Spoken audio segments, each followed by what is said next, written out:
Yeah, welcome back again. Welcome back again. I hope you are fine. I hope you are great. I hope you are fabulous wherever you are around the world, and North America or South America, Africa or in Asia or Europe, wherever you are, geographically speaking. I hope you are doing fine. I hope you are great. I hope you are fabulous. So I'm just greeting you, my subscribers, viewers, my fans, my people, all of my followers on my channel. How are you doing? Back again with another banger, with another video where I'm going to talk about how I got the scholarship to go to the Republic of South Africa, how I got the scholarship to go to South Africa, how I got the scholarship to go to South Africa. This is what I'm going to talk about in this current video.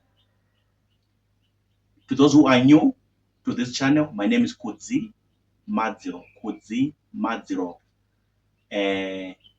from Republic of Zimbabwe in Southern Africa. So, in 2010, so this is how the story began in my life for me to get the scholarship from the government of Zimbabwe, a presidential scholarship program. This is how it happened. My dad, who is Elder Madziro from my church, is a businessman, is a business dealer, a businessman, a business dealer. So he used to go to the capital city, Harare, to buy his stuff for his business. So he's a man who is involved in buying and selling as a businessman, as a business dealer. So one of the days, so what he used to do is that when it comes to from our home to Harare, he would buy a newspaper every time when he comes to Harare, the capital city, and comes back to our home. He would come back with a newspaper. Because there are a lot of newspapers in our country, Zimbabwe. So he'd come back with a newspaper every time. So now, one day after church on a Sunday after church, I was in my room. Then I decided to browse or to read the current newspaper that he brought from the capital city, Harare. Then I took this newspaper, then I went to my room and I was on my bed. I was studying, reading or browsing through that newspaper. It's called Herald. The Herald. I know a lot of Zimbabweans, they are familiar with that word or with that newspaper by the name Herald. So page after page, and I'm enjoying myself. I'm in my quiet room. I'm enjoying myself. Then I stumbled upon this advert about Zimbabwe Presidential Scholarship Program or Zimbabwe Presidential Scholarships. Then I saw this advert or advertisement in this newspaper. I'm like, what is this? What is this? I'm asking myself, and I'm pinching my head like, am I dreaming? Is this newspaper joking? What's happening? Then I opened through that newspaper. Then I saw, it's true. This is an advert for applications for scholarship. Then I began to read through the requirements which were in that newspaper. All the requirements from the first one, you must be a national citizen of the country, 5 O levels, including English language and mathematics, and you must have science. You must have a clean criminal record. I'm reading through the requirements for you to be considered legitimate to apply for that scholarship. And when I was done reading the requirements and the programs and the universities where this scholarship is sending students to,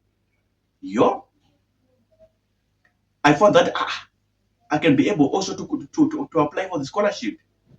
This is what I realized or discovered that I think I'm able or I fit to apply for this scholarship. So I began to apply. I think the next days or the next week or the next 2 weeks, I began to do all the paperwork, all the documentation that was needed for that scholarship. The paperwork, the documentation, everything. I began to do it. I think the next 1 or 2 weeks for that particular scholarship. Fortunately, after I think it was a period of 6 months, I got a reply. I got a phone call through this other man who was a policeman in my township, rural township, that no, you are wanted in Harare, the capital city, at the office of the presidential scholarships. You've been awarded a scholarship. I could not believe it. I could not believe it. What? What? Me? So on the day that I was needed at the office of the presidential scholarship, then I went, or I came to Harare. In other sense, I came to Harare. Then I went to that office together with the other students who had qualified to get that scholarship. Then I came at the office in Harare by the building called Compensation House, uh, via Causeway Road or Causeway Avenue. I was there with other students. Then we waited. Then the one who was addressing came. I think the director or maybe the presidential committee came. Then they addressed us, everything. Then I think on that day by evening, then on that day, if I remember correctly, or if I'm not mistaken, I think on that day or tomorrow, then the minister was responsible for the presidential scholarships by the name Christopher Mushowe. Christopher Mushowe came, then he addressed us during that week. Because I took like some days when I was in Harare for that scholarship program. Then he said to us, I remember this was very, very important. He said, no, you guys have been fortunate enough to get the scholarship, and now you're going to South Africa. We're going to allocate you the universities and the program that you'll be doing. So we're going to give you some forms to fill, everything. Then I was given University of Fort Hare. I was given on that form. The, they told us you have to fill two separate programs which you want to do at University of Fort Hare. Then I put social science. Then in my option number 2, I put sociology. Option 1 on that form, I put social sciences. Then option number 2, I put a sociology.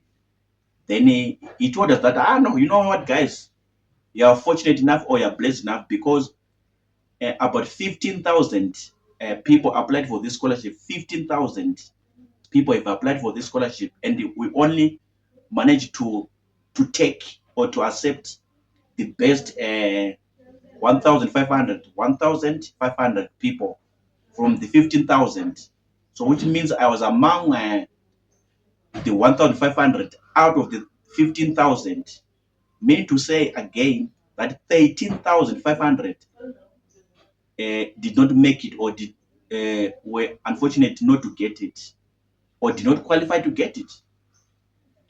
Then from there, we did the paperwork, the visa, the passport, medical examination, radiology, and the other stuff. Then by January 2011, we're on our way to South Africa. Happy, excited, going to see South Africa for the first time, everything. So this is how my story began. From a newspaper, just reading in a newspaper, until boom, I'm in South Africa by the blessing of God Almighty who art in heaven. So this is how everything went. So this is my story, how I got the scholarship and the Zimbabwe Presidential Scholarship Program for me to be able to access higher education, which was my desire, which was my passion when I was doing my high school. That I know I want to do university studies. I want to go to university. I want to study. I want to advance my education by going to university or by accessing higher education. It was my goal. It was my objective. It was my wish or desire or passion in my heart. Then God did it for me. I'm happy. All glory to God. All thanks to Jehovah. He made it possible for me. And I'm not ashamed to say this, but thanks to God, He made it possible for me. So I'm.